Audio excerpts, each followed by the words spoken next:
Bismillahirrahmanirrahim. Assalamualaikum warahmatullahi wabarakatuh. Alhamdulillahi rabbil alamin. Wassalatu wassalamu ala ashrafil anbiya wal mursalin Sayyidina wa habibina wa syafi'i qulubina wa maulana bi Qasim Muhammad wa ala ahli baiti thayyibin at-tahirin wa ashabihil mayamin al-muntajabin. Rabbi shrah li sadri wa yassir li amri wa hlul 'uqdatam min lisani yafqahu qawli. Alhamdulillah, bapak-bapak, ibu-ibu, duyufur rahman, hari demi hari sudah kita lewati dengan kesabaran, dan insyaallah dalam 2 hari lagi kita akan sampai insyaallah pada puncak dari proses ibadah kita untuk menunaikan ibadah haji, untuk wukuf insyaallah di padang Arafah. Harapan kita tentu saja Allah Subhanahu wa taala memudahkan seluruh proses kita ini dan menjauhkan dari kita seluruh halangan, rintangan. Karena pada hakikatnya kita semua insyaallah akan melaksanakan ibadah yang Allah perintahkan kepada kita. Alhamdulillah, ada hal yang menarik yang juga dibicarakan misalnya oleh banyak kitab tentang haji, misalnya pada Asrul Hajj. Di antara hal yang penting adalah kenapa setelah kita sampai ke Baitullah, sampai ke kota suci Mekah, kita justru diperintahkan lagi untuk keluar ke Arafah. Arafah, Mina, Musdalifah adalah wilayah yang berada di luar dari kota suci Mekah. Itu bukan merupakan bagian dari kota suci Mekah, itu sesuatu yang di luar ya. Walaupun sekarang para ulama mulai berbeda pendapat karena perluasan kota Mekah, sehingga apakah dari Mekah ke Arafah itu masuk dalam kategori sebagai musafir, ataukah itu tidak termasuk dalam kategori musafir karena masafah atau jarak antara Mekah dengan Arafah itu sudah semakin dekat karena perluasan yang terjadi pada kota suci Mekah. Bapak-bapak, ibu-ibu, sebagaimana kita ketahui di zaman Rasulullah SAW kota suci Mekah itu tidak sebesar sekarang ya. Kota suci Mekah itu adalah wilayah yang dikelilingi oleh gunung-gunung atau bukit-bukit di situ hanya pada hal tersebut ya, tapi karena perluasan kota dan perkembangan ini yang terjadi sehingga kota suci Mekah itu menjadi luas. Apakah yang perluasan itu masih masuk kategori sebagai kota suci, kota haram? Kalau dia merupakan bagian secara uruf disebut sebagai Mekah Al-Mukarramah, maka itu kota haram ya. Haram itu artinya Anda diharamkan sini untuk melakukan hal-hal yang halal dilakukan di tempat lain. Artinya dilarang kita membunuh di sini, dilarang kita berburu walaupun tidak dalam keadaan ihram ya. Misalnya. Karena itu pada sebagian misalnya penyembelihan hewan dulu itu tidak di kota Mekah ya, di luar kota Mekah. Karena ini merupakan kota haram. Ada kota yang haram, ada kota yang halal. Bagian memanai bahwa haram itu berarti suci ya. Karena misalnya istri juga dalam bahasa Arab kan disebut juga hurmah. Harim ya dalam bahasa Arab pasarannya, tapi hurma itu artinya perempuan yang suci dalam hubungan dengan kita. Nah, kata para ulama, kita sudah masuk nih kota Mekah, sudah sampai, bahkan kita sudah melaksanakan tawaf, sa'i, sudah berada di Masjidil Haram, di depan Ka'bah. Tapi setelah itu kita dikeluarkan lagi ke Arafah, dikeluarkan dari kota Mekah ini lagi. Padahal sudah sangat dekat dengan Allah, dengan Baitullah ya. Tapi kok disuruh jauh lagi? Bagian maknai betul kita sudah datang mendekat pada Allah, tapi Allah ingin tahu sebenarnya berapa sih tingkat ketundukan kita ini kepada Allah Subhanahu wa taala. Karena itu Allah lemparkan lagi kita, Allah keluarkan lagi, sama seperti Abuna Adam alaihissalam. Allah ciptakan dia di dalam surga dan justru dilemparkan ke muka bumi ini. Fazala syaitana anha fa akhrajahuma mimma kana fihi, kata Al-Qur'an, dan syaitan menggelincirkan keduanya dari apa yang ada sebelumnya. Allah mengatakan juga khalaqna insana fi ahsani taqwim tsumma radadnahu asfala sabil, kamu lemparkan dia ke tempat yang paling rendah. Kenapa Allah memperlakukan hambanya begitu? Dalam Al-Qur'an Allah mengatakan pada surah Al-Mulk, allazi khalaqal mauta wal hayya liyabluwakum ayyukum ahsanu amala. Kami ciptakan kehidupan dan kematian itu, kata Al-Quran, untuk melihat, kata Allah, mana di antara kamu itu yang terbaik amalnya. Jadi ketika Allah mengeluarkan kita di luar kota Mekah, Allah ingin melihat sejauh mana sih tingkat keimanan kita, sejauh mana tingkat keriduan kita, sejauh mana kualitas kesabaran kita menghadapi beragam ujian. Karena ketika Allah Subhanahu wa taala menghadirkan kita, Allah menciptakan beragam ujian bagi kita. Jangan dikira, kata Al-Quran, am hasibtum an tadkhulul jannah wa lam ya'tikum mathalul ladzina khalau min qablikum matsahumud ba'sa'i wad dharra wa zulzilu hatta yaqulu rasul walazina amanu ma'ahu mata nasrullah ala inna nasrullahi qarib. Allah mengatakan pada Al-Baqarah ayat 214, apakah kamu mengira bahwa kamu semua itu akan masuk surga sebelum kamu itu ditimpakan pada kamu itu sebagaimana yang ditimpakan kepada orang-orang sebelum kamu. Akan ditimpakan beragam kesulitan, beragam derita, dan diguncangkan. Wazulzilu, kata zilzal, diguncangkan kehidupan kamu itu. Sampai-sampai Rasul dan orang-orang yang beriman bersamanya itu berkata, mata nasrullah, kapan pertolongan Allah itu datang? Allah mengatakan, ala inna nasrullahi qarib. Katakanlah bahwa pertolongan Allah itu dekat. Artinya kita ini akan diuji oleh Allah ini. Jadi dalam proses haji itu ujian semua, Bapak Ibu ya. Mulai dari Arafah nanti, Musdalifah, Mina, itu semua bagian ujian. Di situ panas, kita berkumpul banyak orang, beragam sikap, beragam tindakan ya. Kita disuruh diam aja di situ.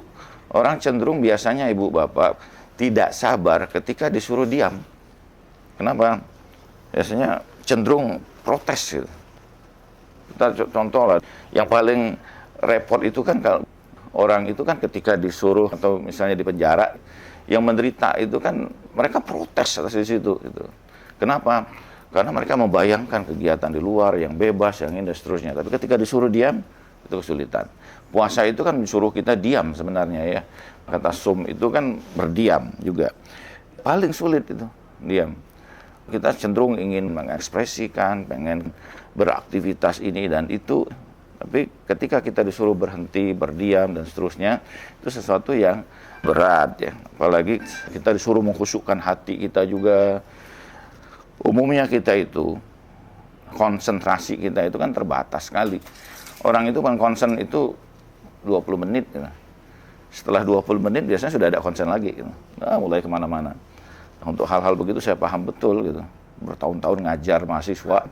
Apalagi kalau kena mata kuliahnya siang hari, Bu. Sudah siang hari, Ramadan pula. Gitu.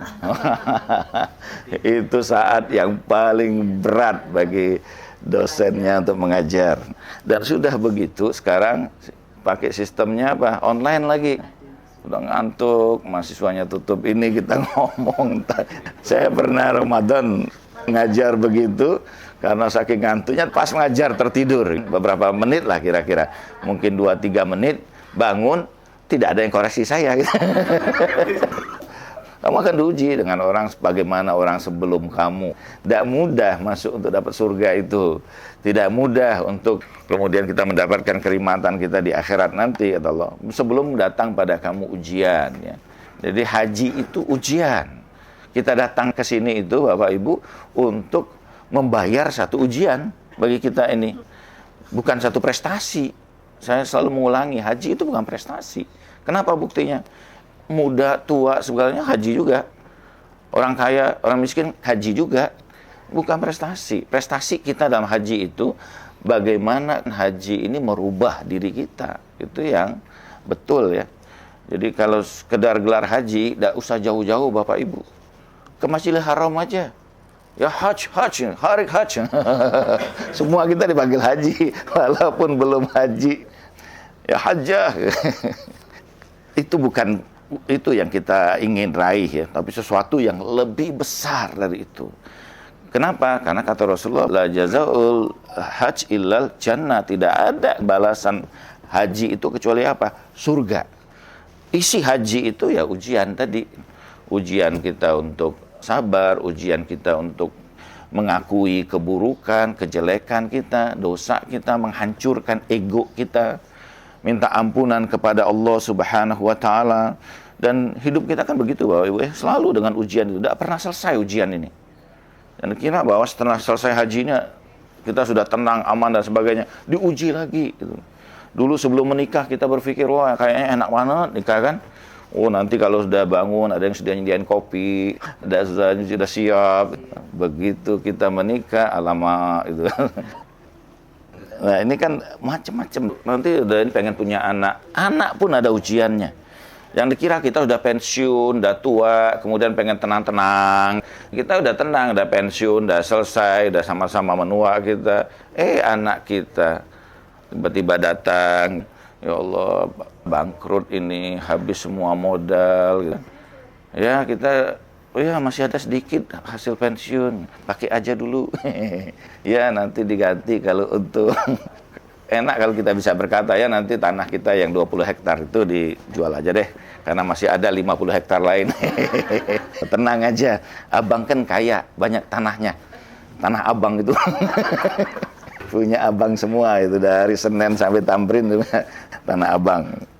Allah mengatakan pada surah Al-Baqarah, Allah akan menguji kita dengan beragam ujian. Wala nabluwannakum bisyai'in minal khaufi wal ju'i wa naqsin minal amwali wal anfusi was samarat wa basyiri sabirin. Dan kami akan timpakan kamu itu dengan rasa khawatir, rasa kekurangan harta, kekurangan jiwa, kekurangan buah-buahan, dan beritakanlah berita gembira kepada hamba-hamba kami yang sabar.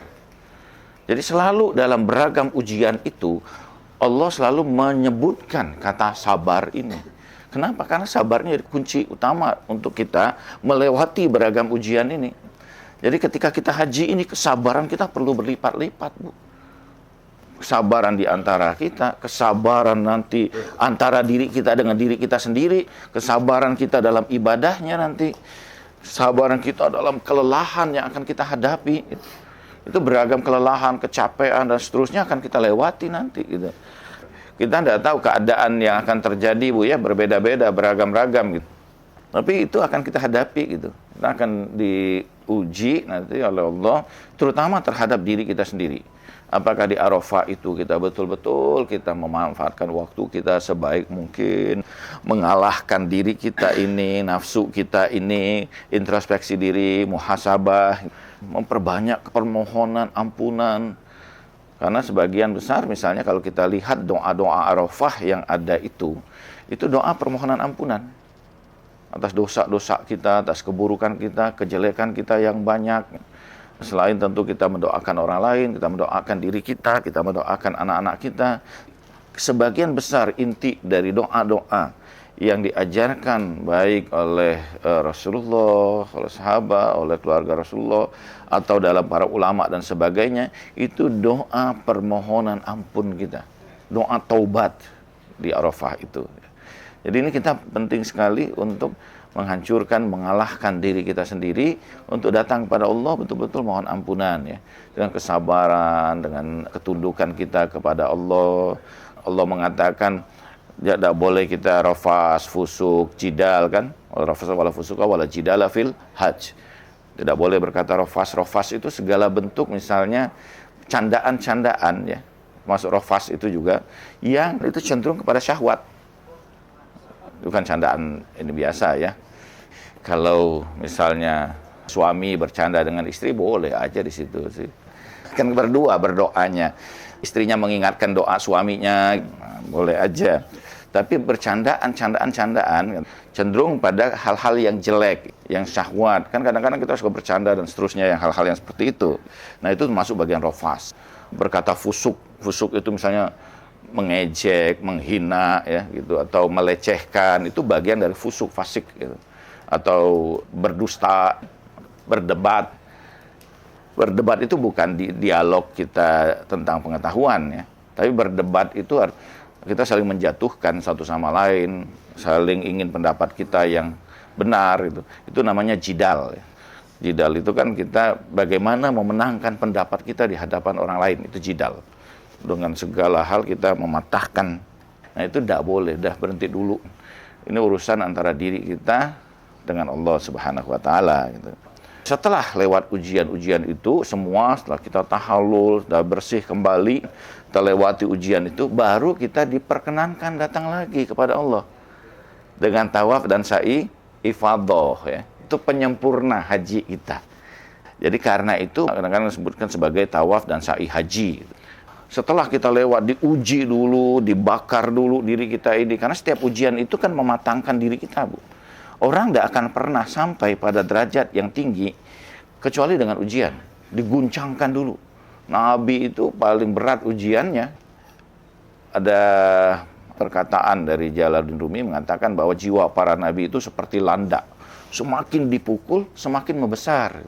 Orang ketika banyak ujian dan kuat melewati ujian itu, dia akan menjadi orang yang besar. Kenapa? Karena ujian itu menguatkan kita. Kesalahan kita dalam mendidik anak sekarang, Bapak Ibu, ya, kita tidak pernah mengajarkan kesulitan pada anak-anak kita. Bahkan kita menyelesaikan kesulitan yang dihadapi. Sudah bayar aja deh, gitu kan. Atau, oh jangan nanti begini, begitu. Begitu anak kita mau mandi, hujan, jangan nanti sakit kamu. Ini tidak boleh. Nanti begini.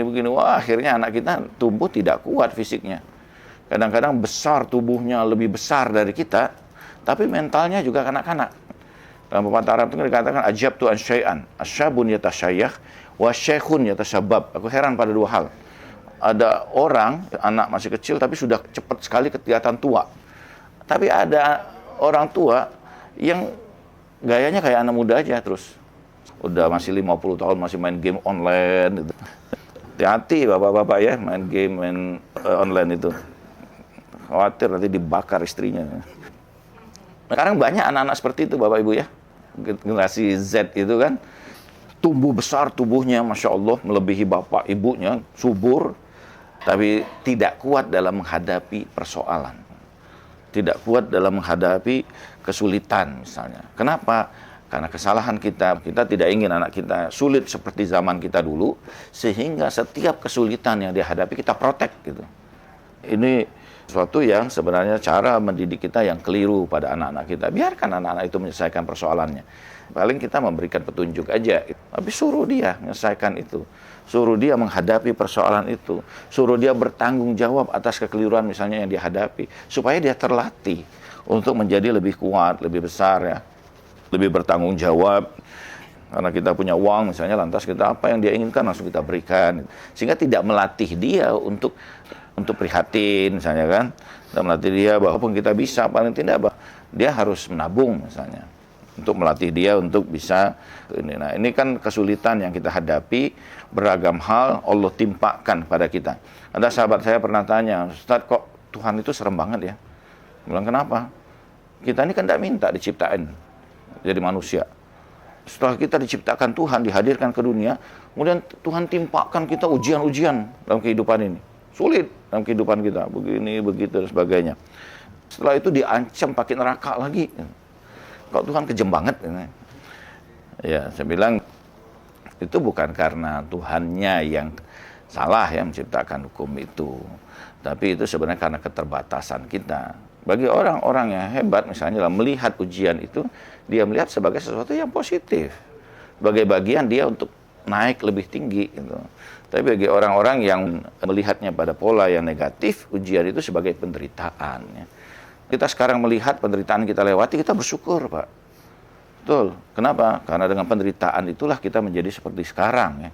Jadi lebih baik, jadi lebih kuat, menghadapi beragam persoalan menjadi lebih sabar ya. Bahkan mungkin banyak hal yang kita dapatkan pelajaran dari kesulitan-kesulitan yang kita hadapi. Nah, haji ini demikian ya. Betul, kita sudah datang pada Allah, Allah suruh kita keluar lagi, dan nanti setelah semua lewat ujian itu, baru Allah perkenankan lagi ke kita ke Masjidil Haram. Baru Allah perkenankan kita lagi untuk mendekat kepada dirinya. Kenapa? Karena kita sudah melewati ujian demi ujian itu. Nah, kehidupan ini juga demikian. Kalau kita suatu saat, kemudian Allah Subhanahu wa Ta'ala, ketika kita sudah melewati ujian kehidupan ini, kita sudah layak untuk datang kepada Allah Subhanahu wa Ta'ala ya. Jangan sampai kita belum siap dalam menghadapi ujian itu, tapi saat kemudian Allah memanggil kita, kita masih dalam keadaan yang belum siap ya.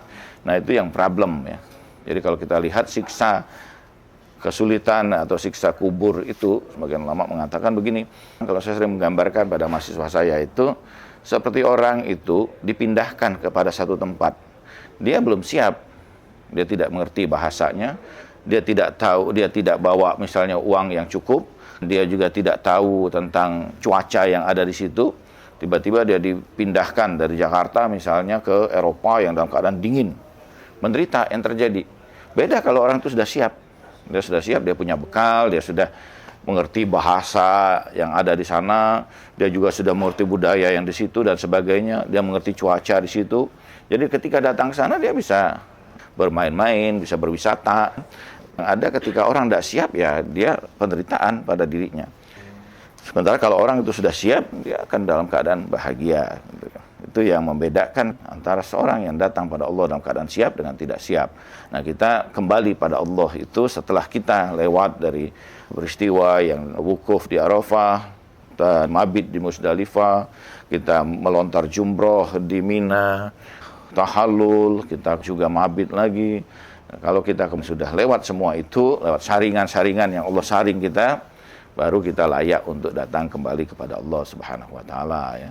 Nah, mudah-mudahan Bapak-bapak, Ibu-ibu, tamu-tamu Allah, kita betul-betul melewati ujian-ujian haji ini. Pertama tentu dengan kesabaran kita ya. Yang kedua kita dengan kekhusyuan hati kita, ketundukan diri kita, dan kita lewati setiap prosesnya itu dengan betul-betul, dengan sungguh-sungguh ya, dengan serius dalam upaya kita tentu untuk menaikkan kualitas rohani kita di hadapan Allah Subhanahu wa taala ya. Dan Allah ciptakan ujian pada intinya untuk mengajarkan betapa Allah itu sayang pada kita. Jalil Rumi dalam syairnya mengatakan bahwa bayi-bayi menangis agar ibunya menjulurkan susunya. Mawar-mawar merekahkan kelopaknya agar awan menurunkan hujan. Allah turunkan derita pada hambanya agar hambanya itu mengharapkan kasih sayang Allah. Jadi puncak kita tentu saja kita berharap dari haji ini Allah Subhanahu wa taala memperlakukan pada akhirnya diri kita ini semua dengan rahmat dan kasih sayang Allah Subhanahu wa taala. Terima kasih, mudah-mudahan bermanfaat bagi kita. Walhamdulillahirabbil alamin. Wassalamualaikum warahmatullahi wabarakatuh.